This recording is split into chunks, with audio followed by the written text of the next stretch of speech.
What is popping, every single person watching this right now? So normally we're kind of like 11 a.m. guys and girls, aren't we? But today we've got a very special guest. And his name is David Prosper, and he is all the way from Colorado, where it's always cold. Apparently, I've just been speaking to him, and that's why we are going to be doing it at 5 p.m. our time, not 11 a.m. because that'll be like 2 o'clock in the morning for him. So we've got to be, we've got to be giving, we've got to be fair, we've got to be flexible.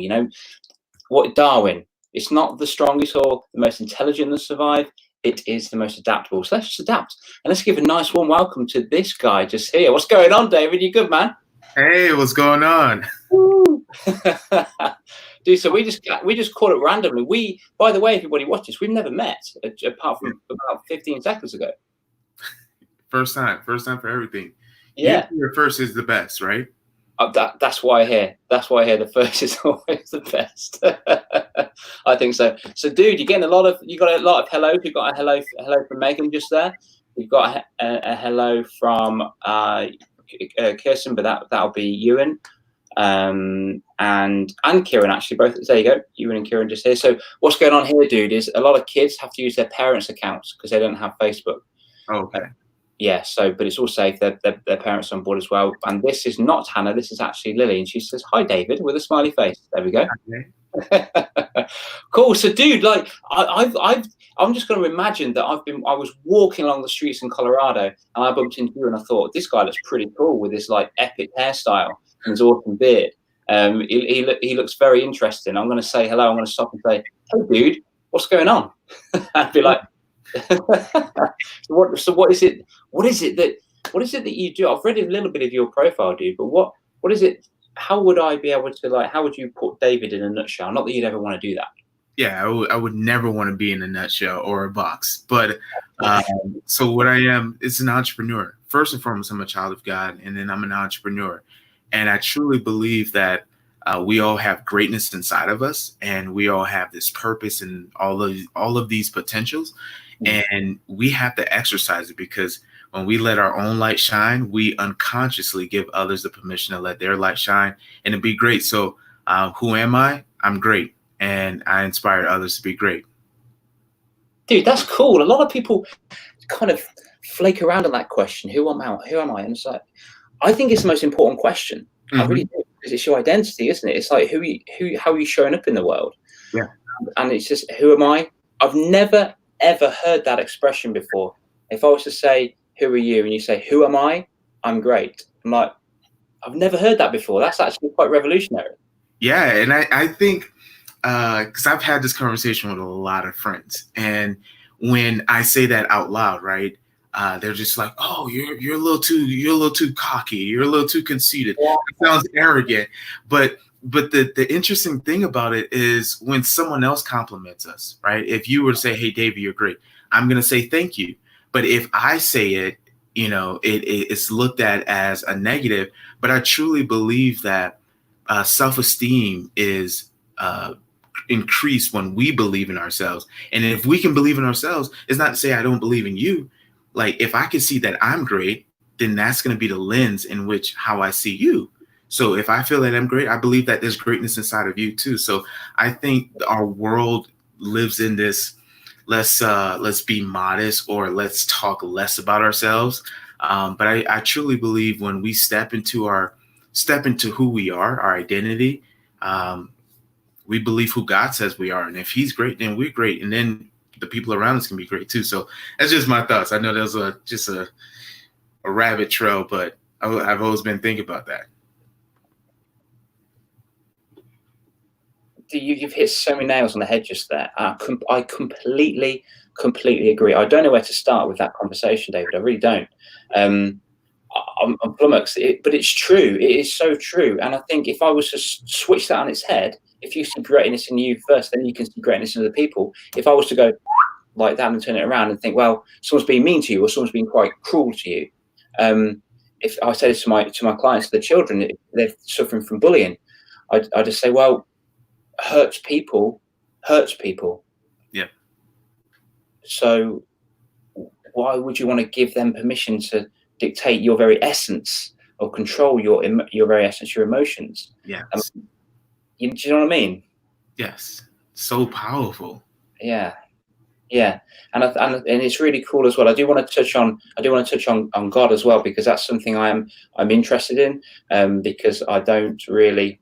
I think atheist is too much of a strong word. I know something's out there, but I'm not really sure what it is. So I'm discombobulated, as it were. But what I do want to say as well is that I think people get caught up with the difference between arrogance and self-belief. Yes. So I think people that, if I was to say, so people said, and when you said that, when you start, I'm great, and your friends are like, whoa, David, arrogant, slow down, stop being so cocky. That's happened to me before, and it's just like, I said, oh, I'm great, and you go, oh, Dale, great, are you? Whoa, Dale's great, amazing, whoa, like that. I'm like, oh yeah, I am, and I am. Mm-hmm. I'm okay with that. I didn't say I'm great and you're a loser. That's arrogance. That's yeah. Arrogance is putting you down, I think. So if you were to say, I'm David, I'm great, and I say, well, I'm better than you because I can run faster than you or something. So that's insecure, I think. That speaks to that side, and I truly believe, like you said, hurt people, and if we're constantly speaking empowering language to ourselves, we're not easily influenced by what people negatively label us as. So that's powerful. Yeah, it is. Yeah, it is. It's really powerful. So, sorry, David, I've had a quick glance, but I wanted to get it from the horse's mouth. Have you got any children? Yeah, I have two stepsons. Yes. Two stepsons. Okay, cool. So do you instill that message into them?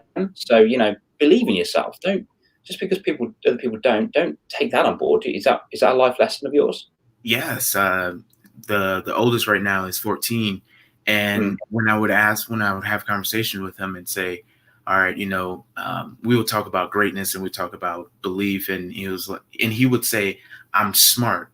And I'm like, okay. And he was like, and I'm smarter than a lot of the other students. And I'm like, no, that's not what we do. Like, you do not have to compare your greatness to and lessen someone else's. That's when that line is crossed. So you can be intelligent, you can be a genius, but it don't say I'm a genius and everyone else is dumb, right? That's the line we draw. So, and then personal development, that's what they eat, breathe, sleep, and we talk about, because if we don't know who we are and we're not working on ourselves, then someone else out there, like somebody who's hurting, they're gonna be like, oh, you're a loser, or you're not cool, or that's all cap, right? They'll say all these negative things, and then we'll accept those things like, oh, I'm a loser, I'm not good enough, or no one likes me, all that stuff. But if we're saying, hey, I'm loved, and we're surrounded with people who are encouraging, who use positive words, I think that's when we flourish as individuals, and that's what I try to do for the two boys. Yeah, I really like how you put that, flourish as individuals when you strengthen who you are inside your personal development. I think that's really cool. I think it's powerful as well, because, and when you said hurt people will say stuff to you, and you've got a choice of whether or not you want to accept it. And if your personal development space isn't secure, then you will accept that and you will believe them. And it's not true; it's false. It's really interesting. And I really enjoyed the way you said as well, comparing yourself to other people on the other side as well, on the other side of the coin, comparing yourself against someone that's doing better than you. Oh, they're really good at maths and I'm rubbish at math. I'm crap. I can't do it. Just compare yourself to who you were yesterday. Yeah. Yeah. So, no, I like that. That's a very strong life lesson. That's awesome. With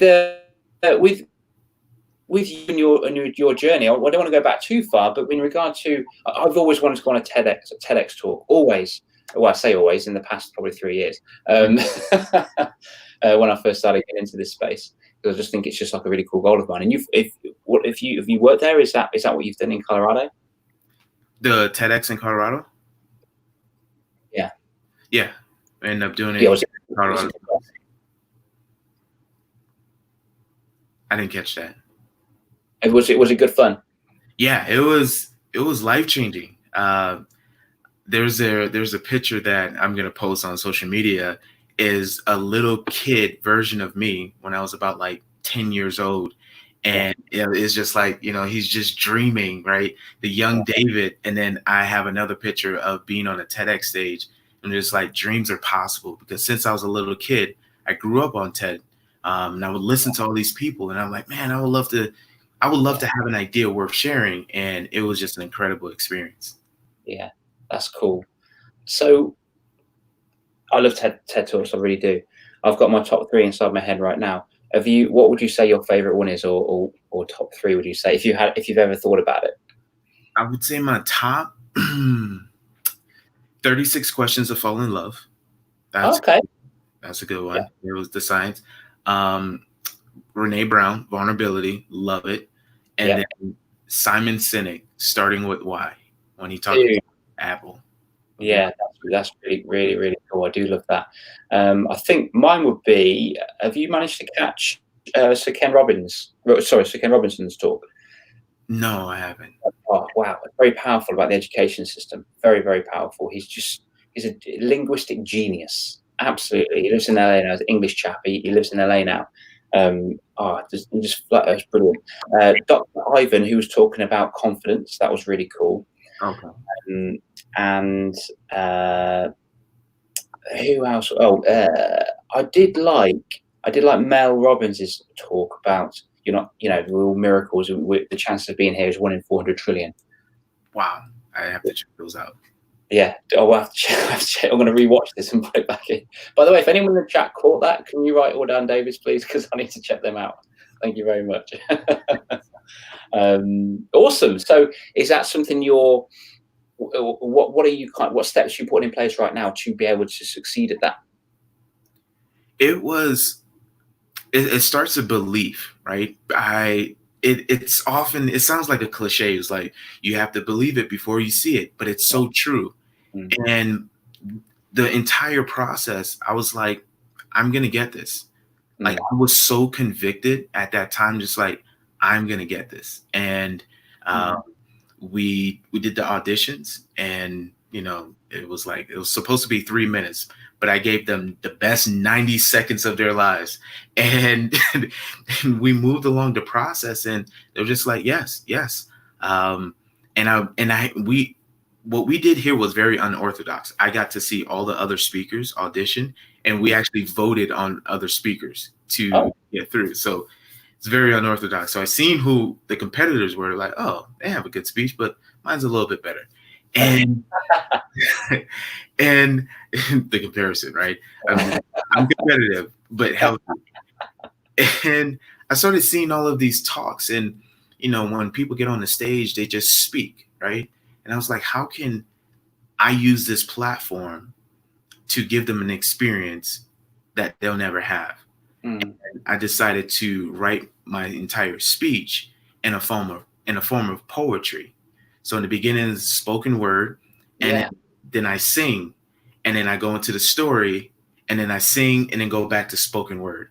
So it's just like taking them on and taking people on an emotional journey of my life, seeing themselves in my life, and then doing something about it. So it was incredible to write all that up. But it wasn't just me. I had like 10 to 15 other writers who were on that speech. Oh, wow. So you got help with it too? Yeah, I sent it out to friends. We would edit, we'll go back and forth, we rehearse, and we'll tweak things. But it was like 10 to 15 people who assisted me on that. So it wasn't just my speech. Yeah, that's it. It's something that means so much to you, David, and the amount of hours and practice you put in to really ingrain it into your mind. And then when you get to the big day, you've got to have a certain amount of stones to make sure it all goes. What did you have, a technique, or what did you do? So that's a great question. I get nervous every time I speak, and I share this with people. I'm just like, oh, it doesn't seem like you're nervous. I'm like, yeah, because this is what I do. Like when I used to play American football, before the games, what we would do is like this, rally. We just like, we ready, and then I just get myself psyched up. I was just like, okay, let's do this. You can do this. And I get so jacked. And I'm like, yes, it's time. It's now. And then I like repeat all 300, every gladiator, every football motivational movie. Like I repeat all that. And then I get on stage and I'm like, huh. And then what I think about during that entire process, because I think we get even more nervous and we have this idea of perfection. Yeah. I think when we start thinking about others, like we have a message that can help someone versus the message is about us, that's when it changes. And that's where the nervousness, because when we're getting nervous, we're thinking people are going to judge us. People going to judge us. Are we going to be accepted? We're thinking very selfishly. But when we start thinking selflessly, what happens then, all of the nervousness comes out, and we're just like, if we're just sharing something that's within us already, just like if we saw a good movie or we went to a good theme park, we're sharing that experience. So when we move from just speaking to sharing, that's when things change. Dude, I'm really glad you said that, because it's just confirmed what I believe as well and what helps me. So when I get a bit, make it all about me and think, oh, God, what if they think of this? What if they think this? What if they think this? Before this fiasco started, I had a talk in Parliament, and I was really excited about it. And then it hit me. It was like, dude, you're going to the House of Commons in London, Parliament. What are you doing? I'm like, oh no, what am I doing? And then it just went crazy in my head. And I just thought, actually no, because when I'm selfish, when I think, what are they going to think about me? I imagine me looking at me in my way, like, oh, but no, don't do it. Just trying to block me. Don't do it. It's just like, but then I have this person out, like, it's almost like my monkey inside my head or my chimp. Like, bro, it's cool. Look, I know you're frightened. I'm a bit frightened, but that means it means something to us. So get back on board. We're going to nail this. Let's go.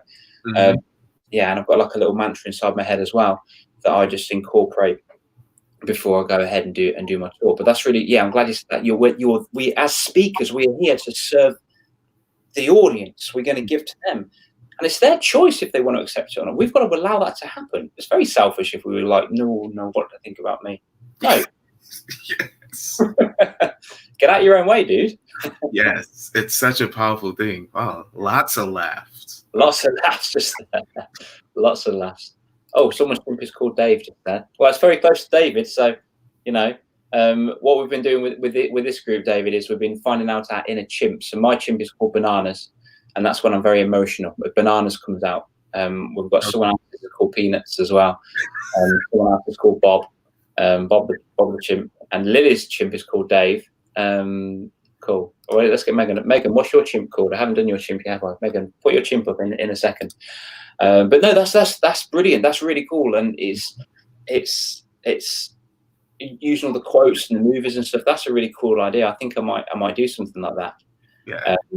So I guess what you've just told us now, before a big game, before like football, a big football game, or even and especially go on stage, you have like your own mantra, like, or whatever, and then you think about the great movie quote, and then you install that into your head, and then you're pumped and you're jacked and you're ready to go. Everybody listening to this, that might be pretty cool for you guys to maybe create your beginning routine to something that means something to you, because I know people on here want to perform an orchestra. They do sport as well, or they've got exams. So that's a pretty cool one, dude. Actually, thank you, David. Thanks for sharing that.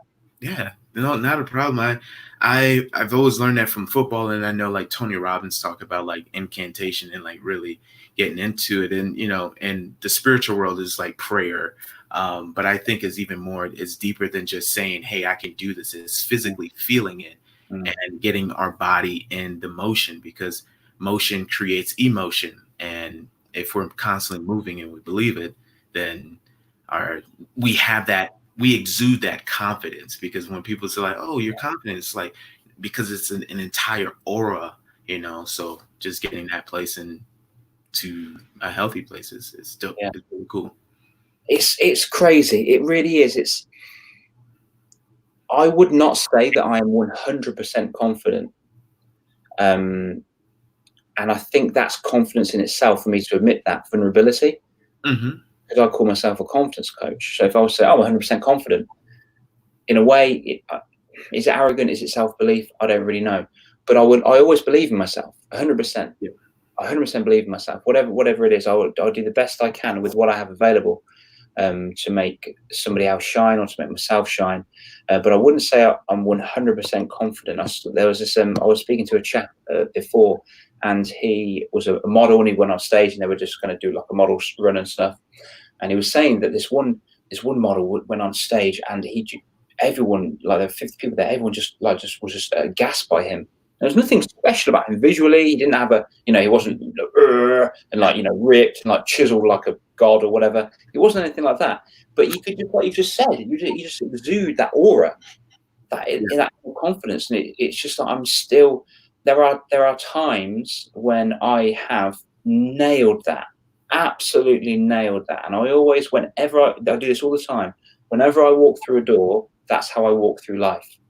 So whenever I walk through a door, that's how I walk through life. I've got to make sure my shoulders back, my head up, and I'm proud of myself. I'm proud of who I am. And I think confidence is the opposite of self-consciousness. And when people understand that, it's like, boom, they're in it. They're locked in. Yeah. So that's another good skill you said just there, David. Confidence, key, yeah. Absolute key. Awesome. So, and you are? Would you say that you are? I think there's two people on here as well, which go to church. Would you say you are really? I think I already know the answer to this one, but really powered and enthused by God. Yes, and let me clarify. There's so many. Right, when we think of religion, when we think of Christianity, we think of religion. I want to make something very clear, right? Not religious. Religious is practicing of rules and rituals to seem worthy enough for God to love. I am a follower of Jesus, so that means I follow his teaching, follow his belief, follow how he talks, how to lead, and so many of the other authors, but a disciple of Jesus, not a religious person who's just like, I gotta make sure I gotta, do certain things in order to, and that's how I was raised. So, but learning and building a relationship with Jesus, like really shaped the way I see leadership, and it fuels me, not in a selfish way, but it keeps me full so I can pour from a place of abundance versus scarcity. That's cool, man. I like that. I like that a lot. That's very cool. Wow. So pouring from a place of abundance, because you've got to make sure you've got some left over for you, I guess. Yes. That's really cool. So leadership is I've put on the banner at the top here, leadership, and how do you lead your life? That's a phenomenal question. I lead my life through curiosity and caring. Those would be the two things. Yes, because when we're curious, it allows us to be open, and when we have an open mind, we can see it from a different angle. And if we can see it from a different angle, that shifts our perspective. And when our perspective shifts, then our reality changes. And I care. I believe when we care for things, it humanizes us. It allows us to connect on a heart level. And if we can connect from the heart level, then we're operating from a place of love. And if we're operating from a place of love, love nurtures. It gives life. We're speaking life. We're doing life. And we're experiencing life. And it is the opposite of death. It's the opposite of indifference and not caring at all, or not feeling away. So those are the two places that I lead from: caring and being curious.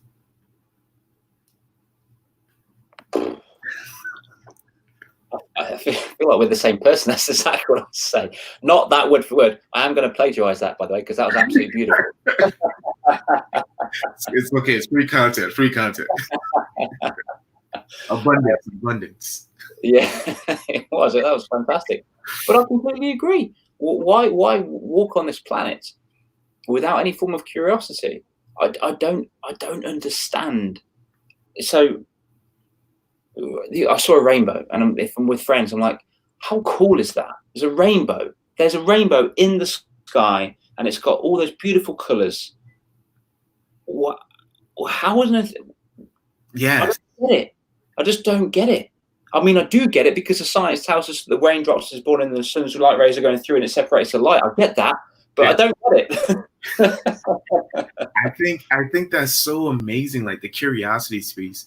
I was just like, I go hiking from time to time, and I just like watch little kids like with their parents, and their parents would just be walking, and the kid would just pick up a stone, right, and just like be fascinated about it. Just like, how did this get here? Why does this feel this way? And it brings us, when we're curious, we become present, and when we're present, we're not operating out of the past or the future. Then we experience happiness and bliss. So like the rainbows is like, how did you would have to stop and think, and then that shifts the perspective of, you're no longer operating in the past, you're not in the future, you're just right here. Why is this way? And I truly believe, like, when we're curious, we experience more happiness, but when we're so certain, that's when we miss the beauty in life. Yeah, that's so cool, man. So we're being curious keeps us present, because I often say that sometimes, not 100% of the time, but the anxiety lives in the future and depression lives in the past. It depends on where people want to live.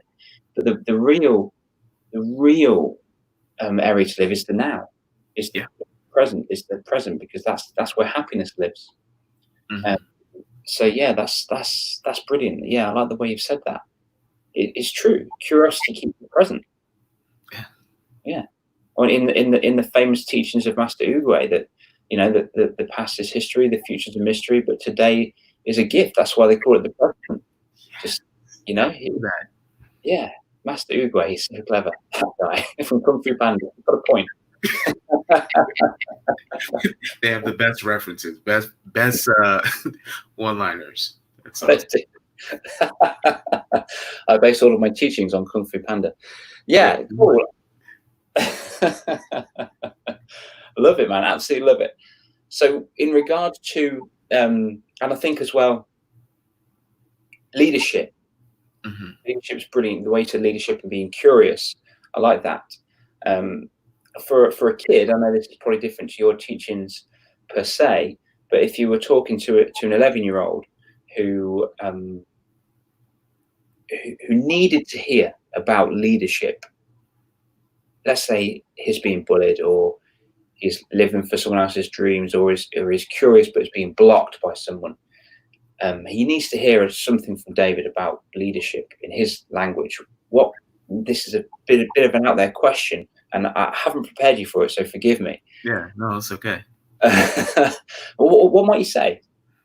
I would say that's a phenomenal question. And if there's anyone who's listening now and listening later on, who've experienced bullying, my heart goes out to you, and I want to reassure you that things are going to get better. And you are enough. You are loved. You are important. You are called. You're set apart. You are specifically designed for a purpose and on purpose. So the reason you're here is it's a miracle within itself. So I want to reassure you that you're a miracle. But as far as leadership, I think if I could simplify it, because it gets so complex, we make it so colorful. What it comes down to is relationship. And the greatest leaders, if you want to be a great leader, develop great relationships and serve. So it would be as simple as opening a door, asking somebody how they're doing, and really care about that, and be curious, right? And care. And then it would be as simple as, if someone needs help and you have the ability to help them, help them.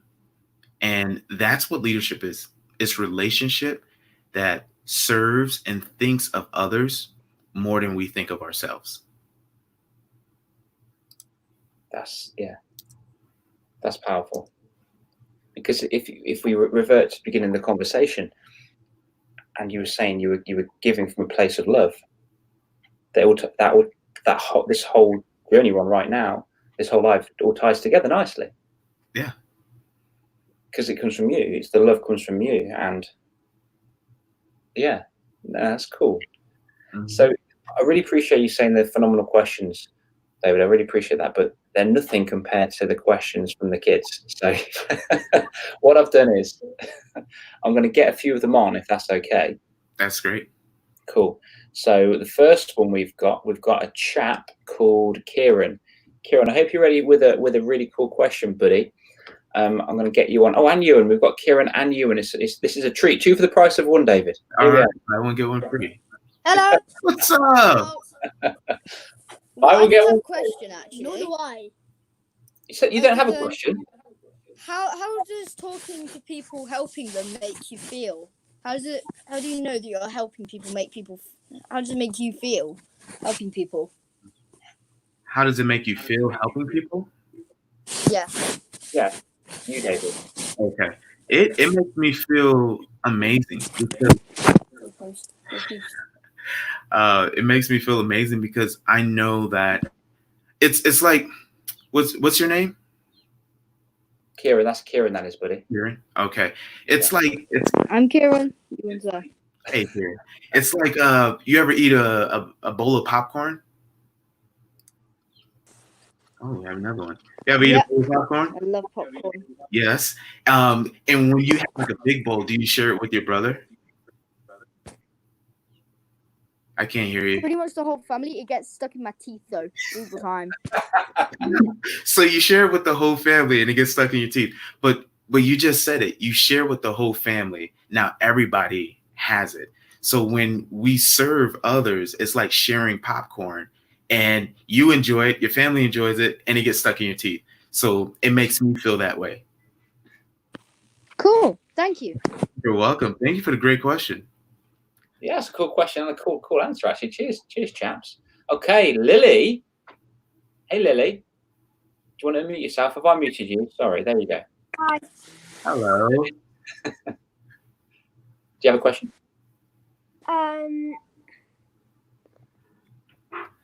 How long ago was the first time you did a speech? Oh, fair question. That is a great question. How long ago? Or when was the first time? Let's go for both. Okay. Yeah. The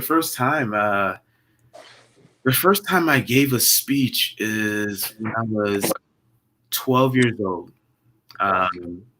My mother was a pastor, and she was like, "Okay, it's your time to speak, David." So she gave me the Bible, and she said, "Teach this verse." I had no idea what I was saying, but I just started talking to a group of 20 kids who are my age, and they're just like, "You don't know the Bible more than I do."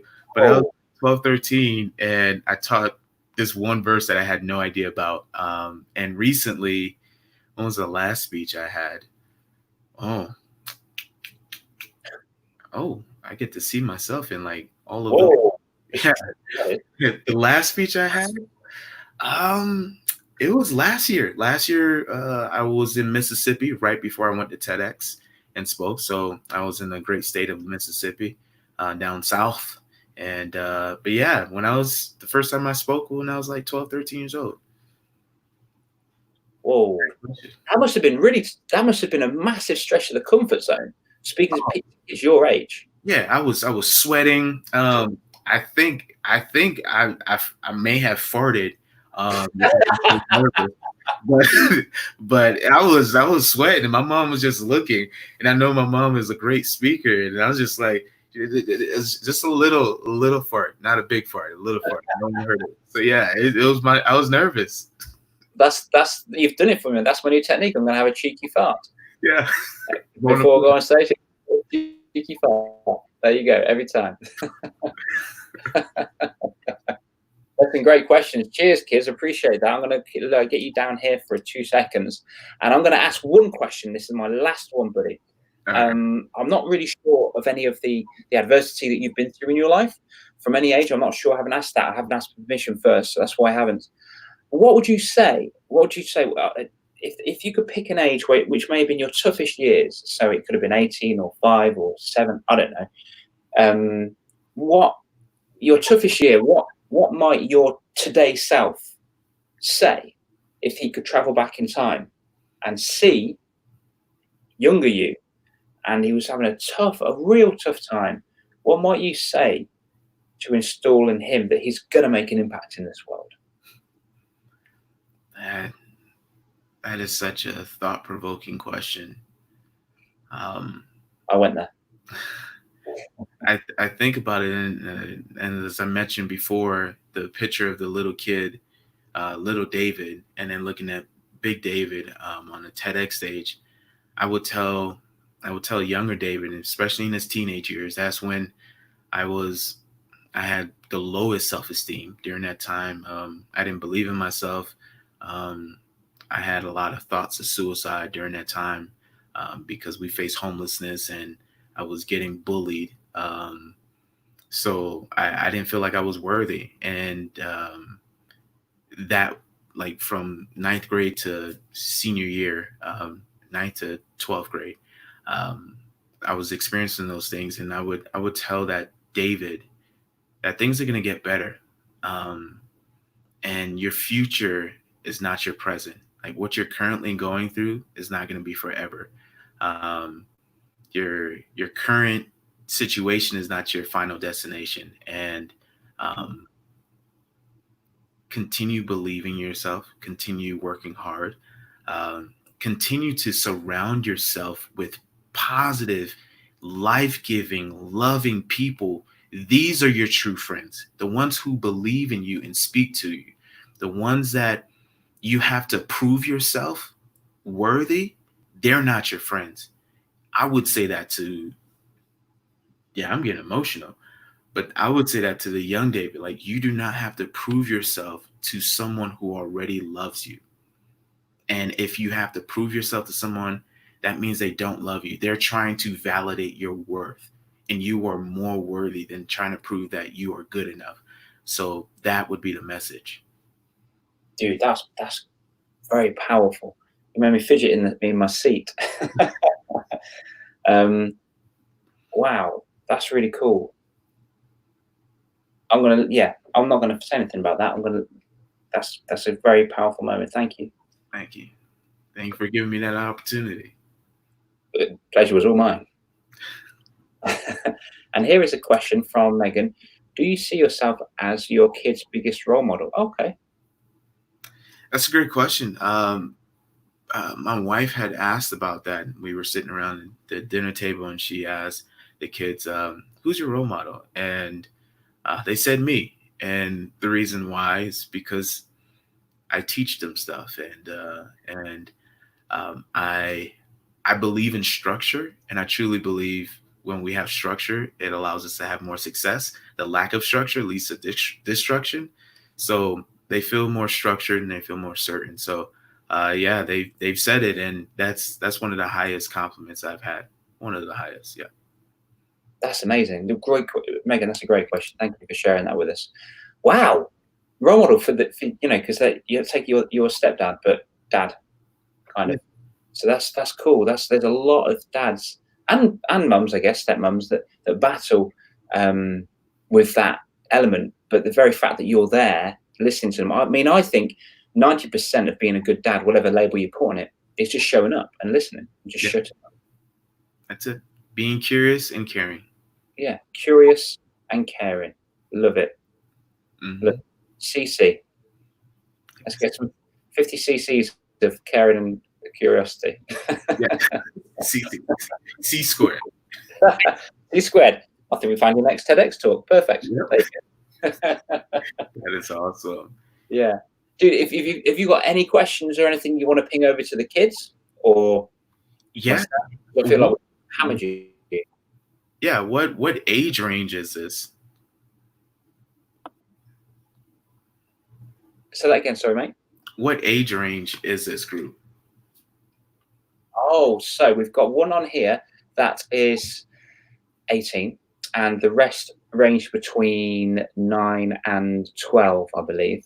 And there's a few parents, I think, as well. Okay. That will catch up with this one. Yeah. Awesome. So they've got their whole lives ahead of them. In fact, we all have. We all have. We've got we've got our whole lives ahead of us. As long as we're curious and kind and caring, right now, we're winning. Yeah, I would love to hear from the kids, if they just want to pop on, like, what are your dreams? Okay, guys, what are your dreams then? Kieran and Ewan, what are your dreams, guys? I don't know. I actually really want to be a journalist. I want to really have a go at it, see if I enjoy it or not. Like a probationary period in it or something like that. That is I'd amazing. like to do that. Nice one, bro. Ewan, your dream? Not sure. Come on, him. Don't know. Should we come to you, Ewan, after we visit Lily? Pardon? Should we come to you after we visit Lily? Lily can tell us her dream, then you can have a little thing. No pressure. Just have a think. Cool. Lily, what's your dream apart from looking like you want to be a vet? My dream is to either open an animal shelter or become an architect. Wow. And if possible, both of them. David, is that possible? That is, everything is possible, right?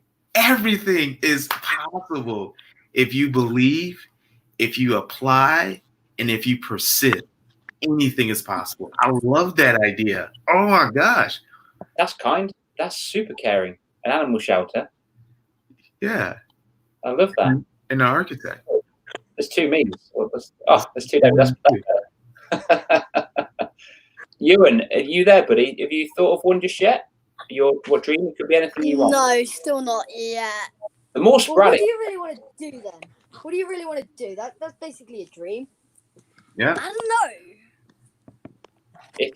If you had to make one up on the spot now within 10 seconds, what might you say?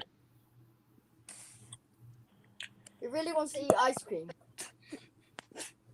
No. Me too. I want to play on the computer. I want to be a tech person. Oh, Tech okay. support sort of thing. Amazing. Yeah. Cool. Would you want to? Let's build on that then, Kieran, for 2 seconds. Would you want to be a game creator? Yep. Cool. What game would you want to play? And a game tester. And a game tester. So would it be like Fortnite? Would it be Minecraft? Would it be Star Wars? What would it be? What game would it be? Oh, much. Any game, probably, that I like. Any game that you like. Just go around picking games, testing them. Love it. That's cool. Nice one, bro. So, Ewan, thank you for that, buddy. Thank you for stretching your comfort zone and allowing us to pressurize you into your dreams we made up for you. Lily, thank you very much for that too. Why'd you stop? Hi to the cake. Oh, yeah. And You almost, it's on my phone. Give me if my you own tracking. want to wave goodbye to David, David, you want to hang on for 2 seconds. We're going to say goodbye now. Say goodbye, David. Bye. Scooby says goodbye. See you later. Bye. Bye. Oh, there we go. Awesome. David, thank you so much for your time, my good sir. I really, really appreciate you and appreciate so many pearls of wisdom. I need to watch this one back and make some notes because I was just lost in all that you said.